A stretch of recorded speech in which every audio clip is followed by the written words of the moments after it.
Hello hello, welcome back. हाँ जी बेटा, सभी का अगेन बहुत बहुत स्वागत। हम नीट की प्रेपरेशन कर रहे हैं, सभी को पता ही है। हमारा इंस्टीट्यूट का नाम है education hub एम्बे institute.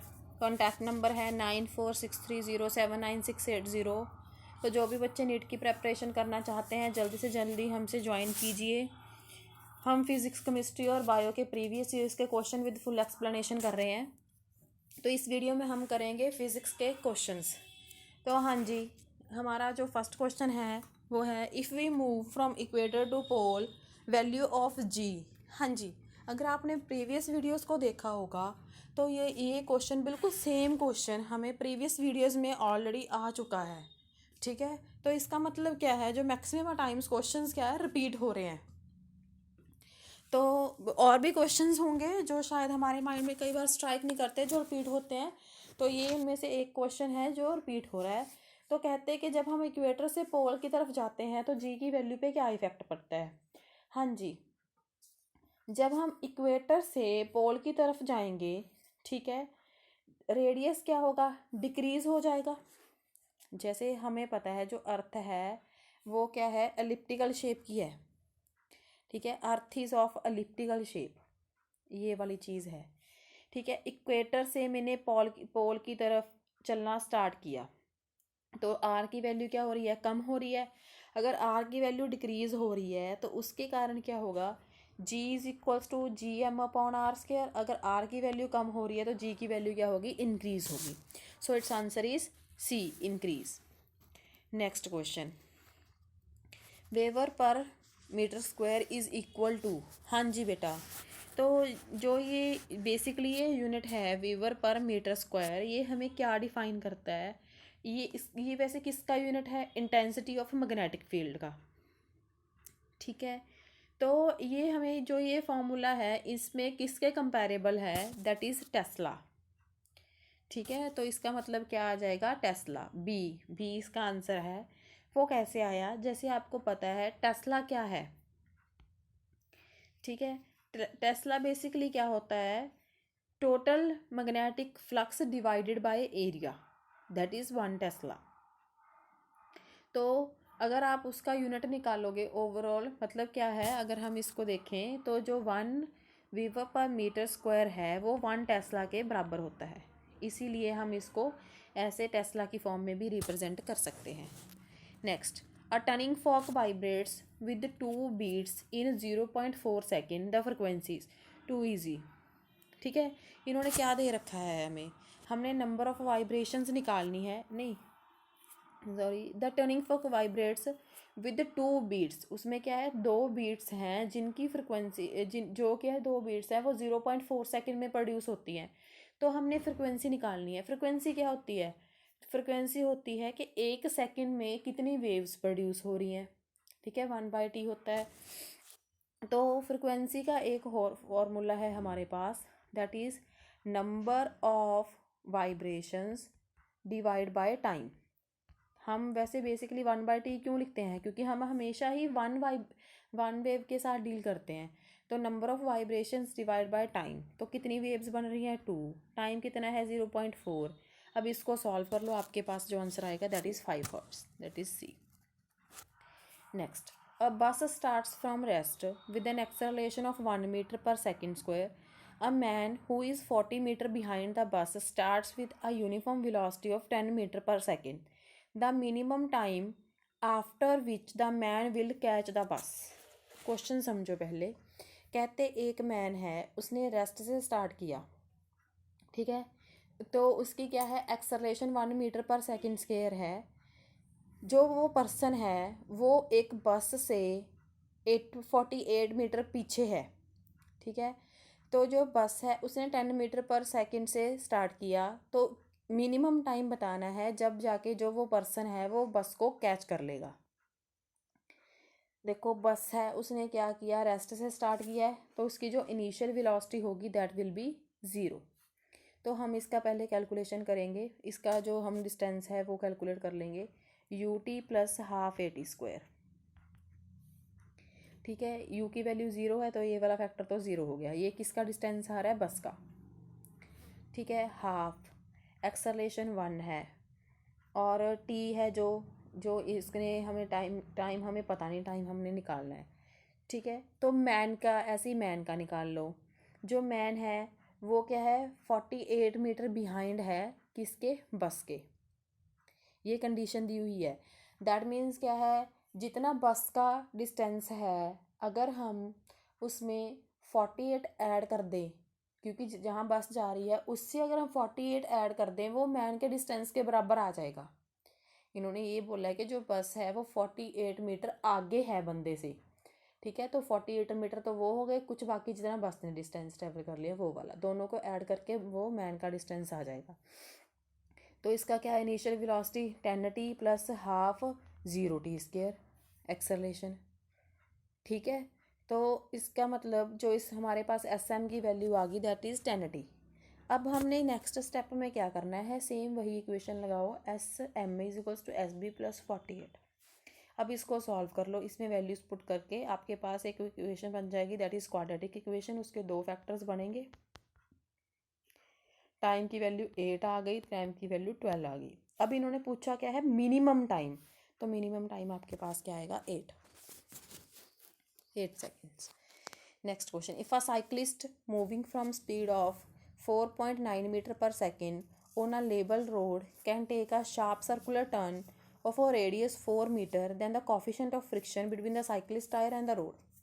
Ditto question बेटा पहले रिपीट हुआ है, बिल्कुल सेम क्वेश्चन, बिल्कुल सेम क्वेश्चन हमने प्रीवियस वीडियोस में किया है।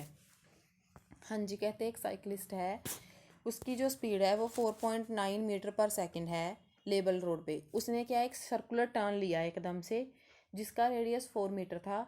तो आपने कोफिशिएंट ऑफ फ्रिक्शन बताना है टायर्स और रोड के बीच में। तो वो शार्प टर्न ले रहा है, दैट मीन्स उसमें क्या है, जो सेंट्रीपिटल फोर्स है वो एक्ट करेगी।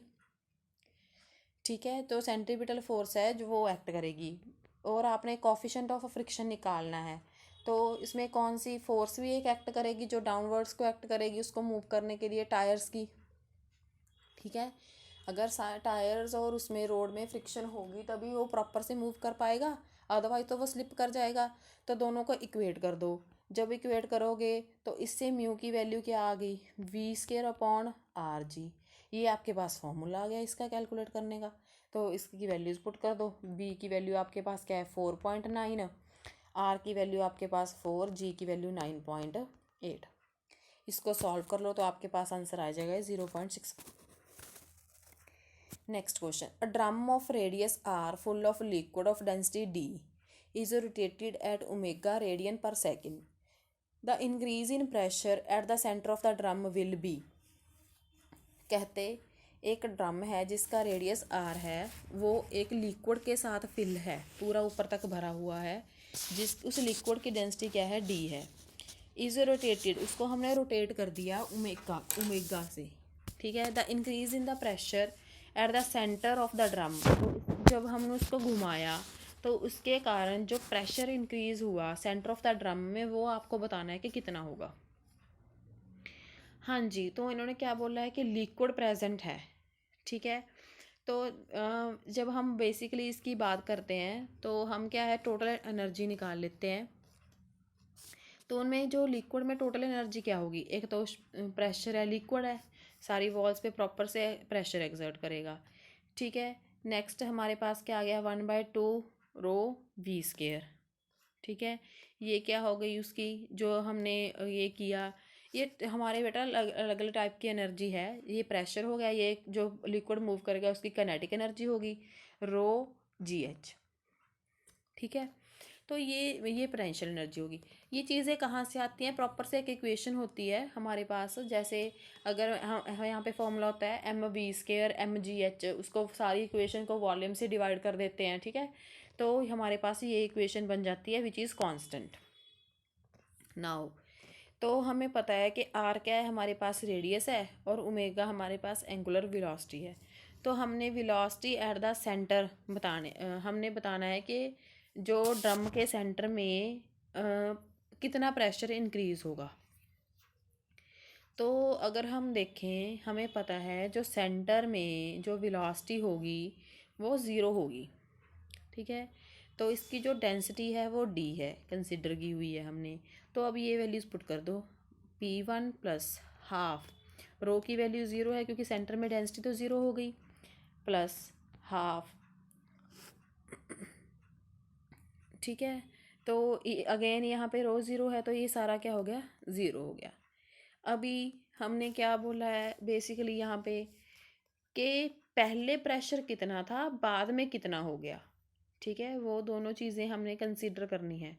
तो पहले तो सेंटर में ज़ीरो है, अगर हम दूसरे टाइम पे निकालें कि जब हमने उसको मूव कर दिया तो सेकंड प्रेशर क्या आ गया, मैं क्लियरली कर देती हूँ बेटा साफ साफ, P1 plus half into zero, P2 plus half dv²। तो इससे जो P1 is equals to P2 plus half dv² आ गया। तो इन दोनों के बीच में हमने चेंज निकालना है कि कितना होगा।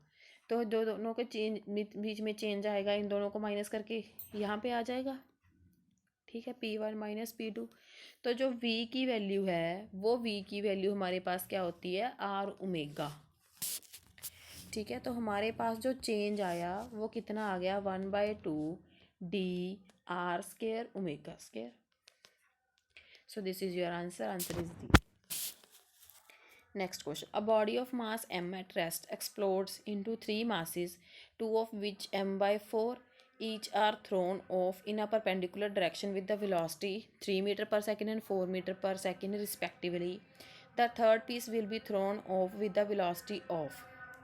कहते तो हमारे पास बॉडीज़ हैं जिनका मास m है, ठीक है। तो वो उसका एक्सप्लोजन हो गया, एक्सप्लोजन होने के बाद वो तीन मासेस में मतलब डिवाइड हो गई। तो मास क्या है, कौन कौन सा है, m/4 each are thrown off in the perpendicular direction. दो जिनका मास m/4 है हमने उनको परपेंडिकुलर डायरेक्शन में थ्रो कर दिया, ठीक है। किस वेलोसिटी के साथ, 3 metre per second and 4 metre per second. हमने थर्ड जो पीस है उसकी जो वेलोसिटी है वो फाइंड आउट करनी है कि कितनी होगी। तो बेटा इसके आंसर्स ऑप्शंस हैं आपके पास, 3 metre per second, 2.5 metre per second, 2.0 metre per second, 1.5 metre per second. हाँ जी, तो इसके साथ हमने पहले तो क्या करना है, इसकी मोमेंटम निकालना है, ठीक है। Law of conservation of momentum को क्योंकि हमने देखा है कि before collision and after collision जो मोमेंटम होता है वो क्या रहता है, सेम रहता है। तो दो पार्टिकल्स हमने जो जिनका मास m/4 था उनको थ्रो किया है, ठीक है। दो पार्टिकल्स है ना, उनको थ्रो किया तो उससे क्या आ गया, before collision and after collision जो मास है सेम रहता है। तो दैट मीन्स क्या है, अगर दो पार्टिकल्स का मास m/4 है तो थर्ड वाले का m/2 हो जाएगा, ठीक है। तो अब हमने थर्ड वाले की वेलोसिटी निकालनी है कि कितना होगा। तो उसके बेसिस पे अगर आप देखो जो पार्टिकल्स हैं वो परपेंडिकुलरली थ्रो हुए हैं, ठीक है। तो vector sum of the momentum of first two pieces is numerical equals to opposite direction momentum of third piece, ठीक है। तो परपेंडिकुलरली थ्रो होने का मतलब यही है ना कि जो दो का वो सम है, वेक्टर सम है, वो थर्ड वाले के इक्वल होगा मोमेंटम के। तो क्या हो गया यहाँ पे, एक तो हमारे पास मास था m/2 अभी कैलकुलेट किया था, इज इक्वल टू दूसरे का क्या हो गया, क्योंकि इनकी तो वेलोसिटी गिवन है, इसकी गिवन नहीं, इसकी फाइंड आउट करें थर्ड वाले की। तो जो दोनों की गिवन है उसको तो हमने डायरेक्टली मल्टीप्लाई ही कर दिया, ठीक है। अब इनको सॉल्व कर लो तो v की वैल्यू आपके पास आ जाएगी 2.5 मीटर पर सेकेंड। हाँ जी, next question. The distance of geostationary satellite from the center of the earth is nearest to। एक geostationary satellite है, उसका हमने क्या निकालना है, डिस्टेंस सेंटर ऑफ अर्थ से कितना होगा।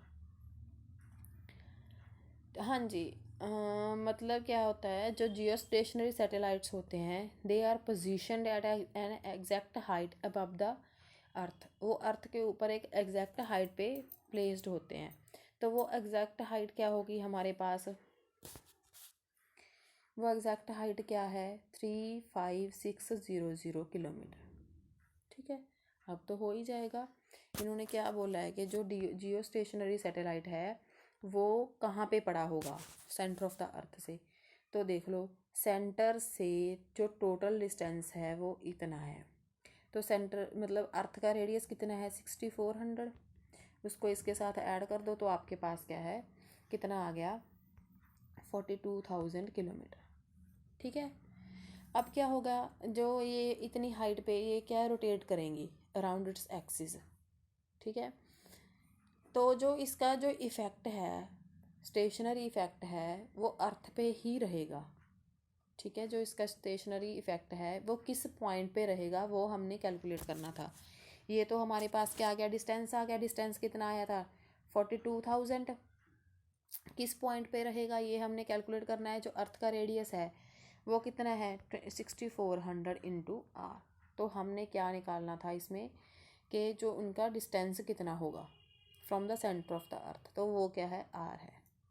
तो आर की वैल्यू निकाल लो, 42,000 upon 6400 that is approximately 7 r. हाँ जी, क्वेश्चन समझ में लग गया। टोटल डिस्टेंस निकाल लिया, तो अर्थ के सेंटर से निकालना था कि वो डिस्टेंस कितना होगा, तो वो हमारे पास क्या आ गया 7 आर। हाँ जी, next the measurement of voltmeter in the following circuit is. हाँ जी, हमने इसमें वोल्ट मीटर की मेजरमेंट निकालनी है, कितनी होगी 6 पॉइंट। हाँ जी, जो अपने पास है ये वाला वोल्ट मीटर है, इसकी निकालनी है 6.0 volt, 40 volt, 3.4 volt and 25 volt. अगर आप ध्यान से देखो इस क्वेश्चन को पहले, तो इसमें क्या हो रहा है, पैरेलल कॉम्बिनेशन है।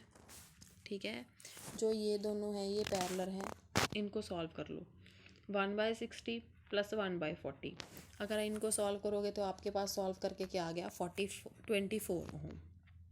ठीक है, करंट क्या आ जाएगा, I is equals to V upon r. तो V क्या है हमारे पास, जो ऊपर टेबल में दिया हो, डायग्राम में दिया हुआ 6/24। अब अगर आप इसको सॉल्व कर लो, क्या आ गया 1/4 आ गया। ठीक है, तो अभी हम इससे वोल्टेज निकाल लेंगे। तो वोल्टेज क्या होती है, V is equals to IR। तो क्या आ गया 6/24 इंटू 100 ओम की है इसके रेजिस्टेंस, तो क्या आ गया हमारे पास 25 वोल्ट। ठीक है, सो it's answer is D. Next question, Rutherford alpha particles experiment shows that atoms have. जो है रदरफोर्ड एक्सपेरिमेंट है अल्फ़ा पार्टिकल्स का, उसने किस चीज़ की डिस्कवरी की थी बेटा, भी उसने क्या बताया क्या था कि जो एटम है उसके पास क्या है न्यूक्लियस। ठीक है, क्योंकि उसने पार्टिकल्स को स्ट्राइक किया था, पास किया था, कुछ के डिफ्लेक्टेड हो गए थे, कुछ के स्ट्रेट पास कर गए थे, तो जो बेंड हुए थे उसने आइडिया लगाया कि इसमें क्या है सेंट्रल कोर है, हैवी मास्ड कोर है, जिसको हम क्या बोलते हैं न्यूक्लियस बोलते हैं। जो उसके जो होल ऑफ द मास है वो न्यूक्लियस में ही कंसंट्रेटेड होता है। ठीक है बेटा, आई होप सभी को ये क्वेश्चन समझ में आ गए होंगे। थोड़े थोड़े करके क्वेश्चंस कर रहे हैं ताकि आपको प्रॉपर से समझ में आ जाएं। जल्दी से जल्दी क्लासेस ज्वाइन कीजिए ताकि हम जल्दी से जल्दी अपनी प्रॉपर वे से क्लासेस लगा सके और आपको प्रॉपर से इस चीज़ का बेनिफिट मिले। ठीक है, कम एंड ज्वाइन।